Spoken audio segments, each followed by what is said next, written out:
नमस्कार। पश्चिम बंगाल की राजनीति में इस वक्त जो हो रहा है उसे एक बहुत बड़ा भूचाल कहना गलत नहीं होगा। रातों रात सत्ता के सारे समीकरण पलट गए हैं। बिना किसी देरी के इस विश्लेषण की शुरुआत करते हैं और देखते हैं कि बंगाल के इस महासंग्राम के पीछे के असल तथ्य क्या हैं। चलिए इसकी गहराइयों में उतरते हैं। सबसे बड़ी और हैरान करने वाली खबर यह है कि ममता बनर्जी के मंत्रिमंडल को आधिकारिक तौर पर बर्खास्त कर दिया गया है।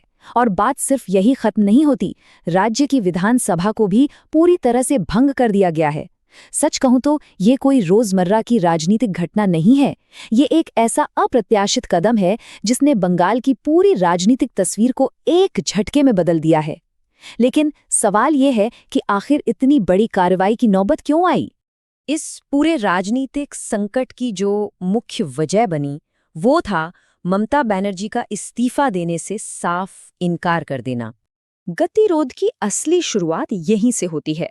एक तरफ तो चुनावी हार की वो हकीकत थी जो बिल्कुल सामने थी, और दूसरी तरफ था ममता बनर्जी का वो दृढ़ रुख, जहां उन्होंने अपना पद छोड़ने से पूरी तरह से मना कर दिया।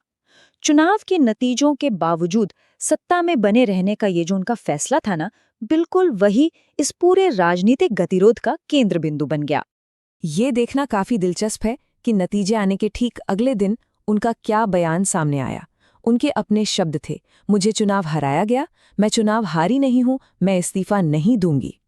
इस एक वाक्य का सीधा सा मतलब ये था कि उन्होंने इस चुनावी प्रक्रिया के अंतिम परिणाम को मानने से ही इनकार कर दिया। उनका स्पष्ट तर्क ये था कि उनके खिलाफ एक साजिश हुई है और बस इसी आधार पर उन्होंने अपनी कुर्सी छोड़ने से बिल्कुल मना कर दिया। और फिर इस भारी राजनैतिक टकराव के बीच आता है राज्यपाल का एक बहुत बड़ा कदम, जिसे हम एक सीधा संवैधानिक हस्तक्षेप कह सकते हैं। जब मुख्यमंत्री ने इस्तीफा नहीं दिया तो उसके बाद जो संवैधानिक परिणाम सामने आए वो बहुत तेज और सख्त थे।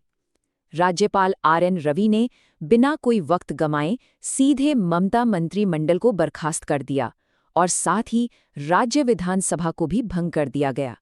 ये याद रखना बहुत जरूरी है कि ये पूरी कार्रवाई सीधे तौर पर मुख्यमंत्री के उस फैसले का जवाब थी जिसमें उन्होंने पद छोड़ने से मना कर दिया था। अब सत्ता के गलियारों में जो ये अचानक सा खालीपन आया है, उसे भरने के लिए बीजेपी की अगली रणनीति क्या है? आइए सत्ता की इस नई तैयारी पर नजर डालते हैं। रिपोर्ट्स के मुताबिक नई सरकार के गठन की प्रक्रिया बहुत ही तेजी से आगे बढ़ रही है। पूरा घटनाक्रम कुछ इस तरह है। कल दोपहर ठीक 2 बजे बीजेपी विधायक दल की एक बहुत ही महत्वपूर्ण बैठक शुरू होने वाली है। इसी बैठक के दौरान अमित शाह एक पर्यवेक्षक के रूप में मौजूद रहेंगे और विधायक दल के नए नेता का चुनाव किया जाएगा। इसके बाद 9 मई को नई सरकार का आधिकारिक शपथ ग्रहण समारोह तय किया गया है। सब कुछ एक के बाद एक बिल्कुल तय समय सीमा के अंदर हो रहा है। चलिए अब आगे बढ़ते हैं और देखते हैं कि ये पूरा घटनाक्रम एक नई सरकार के शपथ ग्रहण के साथ किस तरह एक ऐतिहासिक बदलाव में तब्दील हो रहा है। सत्ता का ये जो हस्तांतरण हो रहा है, इसका पैमाना वाकई बहुत बड़ा है। जरा सोचिए, पश्चिम बंगाल के पूरे इतिहास में ऐसा पहली बार होने जा रहा है कि भारतीय जनता पार्टी राज्य में अपनी सरकार बनाएगी। दशकों की राजनीति में बंगाल ने कई सरकारें बनते और गिरते देखी हैं, लेकिन किसी बिल्कुल ही नए राजनीतिक दल का इस तरह से पहली बार सत्ता के शीर्ष पर पहुंचना अपने आप में एक बहुत ही स्मारकीय और बड़ा परिवर्तन है। तो अंत में एक ऐसा गंभीर सवाल खड़ा होता है जिस पर हम सबको विचार करना चाहिए। सत्ता का ये जो इतना अप्रत्याशित और अचानक बदलाव हुआ है, ये पश्चिम बंगाल की आने वाली स्थिरता और उसके राजनीतिक भविष्य के लिए आखिर क्या मायने रखता है?